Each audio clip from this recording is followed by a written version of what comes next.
சென்னையில் இரவு முழுவதும் பெய்த கனமழையால் கோயம்பேடு காய்கறி சந்தை பகுதியில் சாலையில் வெள்ளம் பெருக்கெடுத்து ஓடுகிறது. இது தொடர்பான விவரங்களை வழங்குவதற்காக இணைந்திருக்கிறார் செய்தியாளர் விக்னேஷ் முத்து களத்திலிருந்து நேரடியாக. விக்னேஷ் முத்து, சாலையில தேங்குற தண்ணீரால என்ன மாதிரியான பிரச்சனைகள் எழுந்திருக்கு? அந்த தண்ணீரை வெளியேற்றுவதற்கான நடவடிக்கை எடுக்கப்பட்டிருக்கா? பிரியதர்ஷினி, சென்னையில் நேற்று இரவு பெய்த கனமழை காரணமாக கோயம்பேடு மார்க்கெட் பகுதி சாலையில் அதிக அளவு மழைநீர் தேங்கியிருக்கிறது.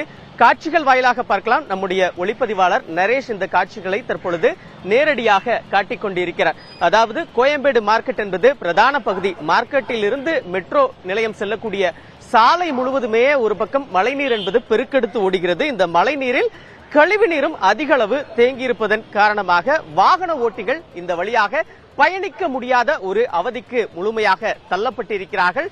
காலையில் இருந்தே சென்னையின் பல இடங்களில் தேங்கியிருக்கக்கூடிய மழைநீர் முழுமையாக அப்புறப்படுத்தப்பட்டாலும் இந்த கோயம்பேடு மார்க்கெட் பகுதியில் இந்த மழைநீர் என்பது இதுவரை அப்புறப்படுத்தப்படவில்லை என்ற ஒரு குற்றச்சாட்டை வாகன ஓட்டிகள் முன்வைக்கிறார்கள்.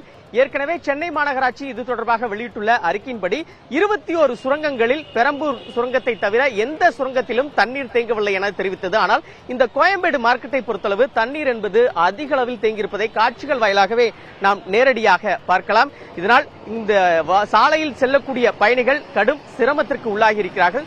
இது சம்பந்தமா நாம் தற்பொழுது நேரடியாக வரலாம். ஐயா வணக்கம். இந்த கோயம்பேட்டுல நேற்று மழை அதிகமா பெஞ்சது. இந்த மழை நீர் அதிக அளவு தேங்கி இருக்கு. இந்த வழியா போக முடியுதா? நிறைய வாகனம் கீழே விழுந்ததை பார்க்க முடிஞ்சுது. எப்படியா? அது ரொம்ப சிரமமாக தான் இருக்கு. அது எப்போ வடியும் தெரியாது.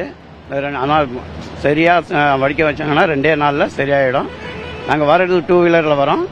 2 வீலரில் வரும்போது பள்ளம் மேடு எங்களுக்கு தெரிய மாட்டேங்குது. ஒரு வழி சாலை மாதிரி வந்துக்கிட்டு இருக்கோம். அது என்னைக்கு ரெடி ஆகுன்றது எங்களுக்கு தெரியப்பட்டணும். வழக்கமா அங்க தண்ணி தேங்குமா இல்லாட்டா இப்பதான் தேங்குதா? மழை வந்தாலுமே அந்த மாதிரி இருக்கும்.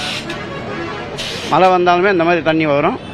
அது ஒரு நாளில் போயிடும். ஆனால் நேற்று வந்த மழை அதிகமாக இருக்கிறதுனால இது தண்ணி வடியலை.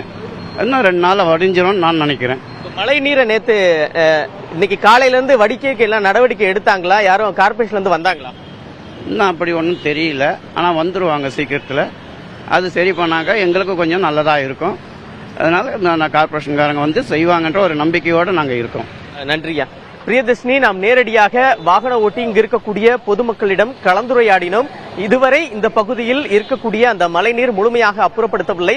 ஒரு பக்கம் பல இடங்களில், அதாவது ஆங்காங்கே சென்னை மாநகராட்சி தூய்மை பணியாளர்கள் உதவியுடன் மோட்டார் மூலம் இந்த தண்ணீர்கள் இறைக்கும் பணி என்பது நடைபெற்று வருகிறது. இருந்தாலும் ஒரு பிரதான சாலையில் இவ்வளவு மழைநீர் தேங்கியிருப்பது கடும் சிரமத்தை உள்ளாக்கி இருக்கிறது. வடகிழக்கு பருவமழை அக்டோபர் 1ஆம் தேதி தொடங்குவதற்கு முன்னதாக சென்னையின் பல இடங்களில் அந்த மழைநீர் வடிகால் பணிகள் என்பது நிறைவடையாமல் இருக்கிறது. அதற்கு உதாரணம் தான் இந்த கோயம்பேடு மார்க்கெட் பகுதி. இதனால் வாகன ஓட்டிகள் மட்டுமல்ல, ஒட்டுமொத்த பொதுமக்களுமே முழுமையான சிரமத்திற்கு உள்ளாகி இருக்கிறார்கள். உடனடியாக இந்த மழைநீரை அப்புறப்படுத்த வேண்டும்.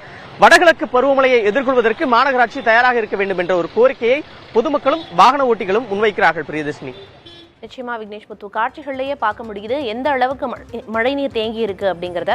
மழைநீரை வெளியேற்றும் பணிகளும் தொடங்கப்பட்டிருக்கு. விரைவில் மழைநீர் அனைத்தும் அப்புறப்படுத்தப்பட்டு இயல்பு நிலை திரும்பும் அப்படின்னு எதிர்பார்க்கலாம். களத்திலிருந்து விவரங்களை வழங்கியதற்கு நன்றி விக்னேஷ் முத்து.